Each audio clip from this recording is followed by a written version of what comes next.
Good morning, students. I hope you all are well and studying attentively. So today we will study our chapter Glimpse of the Past, chapter number 3.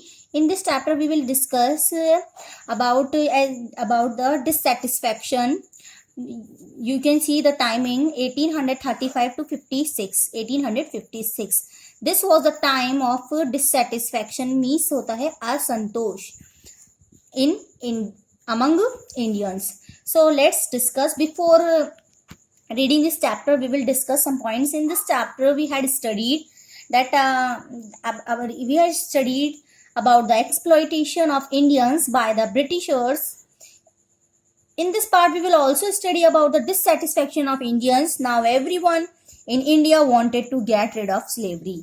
अब हर कोई India में चाहता है slavery से छुटकारा पाना. So let's begin this chapter. So education in India was in Persian and Sanskrit. As you know कि जो हमारे एजुकेशन थी इंडिया में वो पर्शियन मीन्स होती फारसी और संस्कृत भाषा में थी. In 1835 a Englishman named Macaulay suggested a change. 1835 में एक इंग्लिशमैन जिसका नेम था, एक अंग्रेज जिसका नेम था मैकॉले, उसने एक चेंज लाना सजेस्ट किया कि चेंज आना चाहिए हमारी एजुकेशन सिस्टम में. We should teach our natives through the English language. हमें नेटिव्स को, हमारे जो यहाँ के जो मूल निवासी हैं, उन्हें इंग्लिश लैंग्वेज के थ्रू सिखाना चाहिए. You can see in this pic they are Britishers. I agree, मैं एग्री करता हूँ. So now English education produce clerks to whom the British gave petty jobs under them.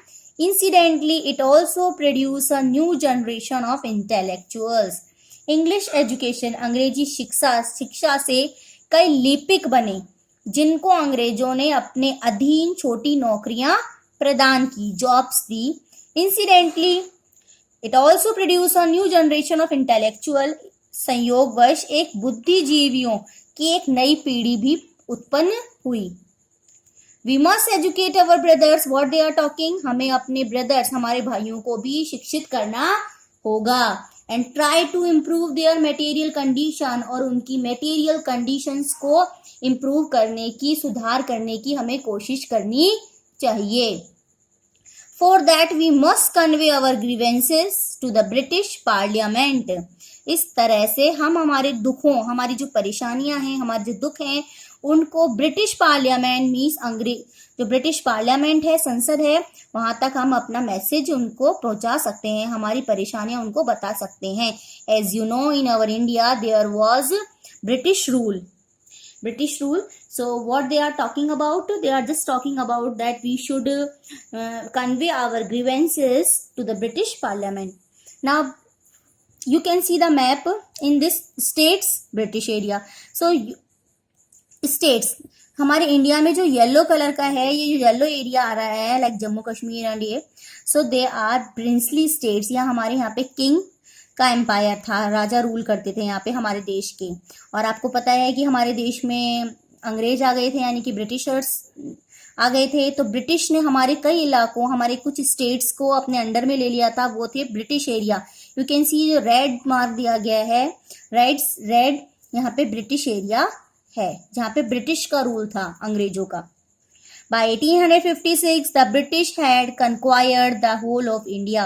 1856 तक ब्रिटिश ने हमारे पूरे भारत पर कंक्वायर मीन्स होता है जीत हासिल कर ली थी, यानी कि अब ब्रिटिशर्स हमारे पूरे इंडिया पे अपना कब्जा जमा लिया था. They cared little about the needs of Indians. हमारे इंडियंस की वो बिल्कुल भी परवाह नहीं करते थे, इंडियंस की जरूरतों की बिल्कुल भी परवाह नहीं करते थे. Our kings have become puppets and we have lost our old jobs. हमारे जो राजा थे वो एक कठपुतली बन चुके थे. पपेट्स मीन होता है कठपुतली बन चुके थे. And have lost our old jobs, और हमारे जॉब्स भी खो चुके थे. And lands they are converting our brothers. वो हमारे भाइयों को भी कन्वर्ट कर रहे थे, यानी हमारे भाइयों का भी धर्म परिवर्तन कर रहे थे. यानी कि they are just talking about, they are our Indians, they are talking about British rule and their policy. You all only talk, do something to drive them out. तुम केवल बात ही करते हो। You can see in this pic they हमारे जो भारतीय हैं जो परेशान हैं ब्रिटिश रूल से, वो बातें कर रहे हैं कि तुम केवल बातें ही करते हो, कुछ ना कुछ करो to drive them out, Britishers को, अंग्रेजों को हमारे भारत देश से भगाने के लिए कुछ ना कुछ करो। तो इस चैप्टर में, इस पार्ट में डिससेटिस्फैक्शन मीन्स होता है असंतोष, जो 1835 से 56 में फैला, जो हमारे इंडियंस के बीच में फैला, क्योंकि वो अंग्रेजों से, ब्रिटिश से बहुत ही परेशान हो चुके थे। They were totally fed up of Britishers, so that was the time of dissatisfaction. Thank you, have a nice day.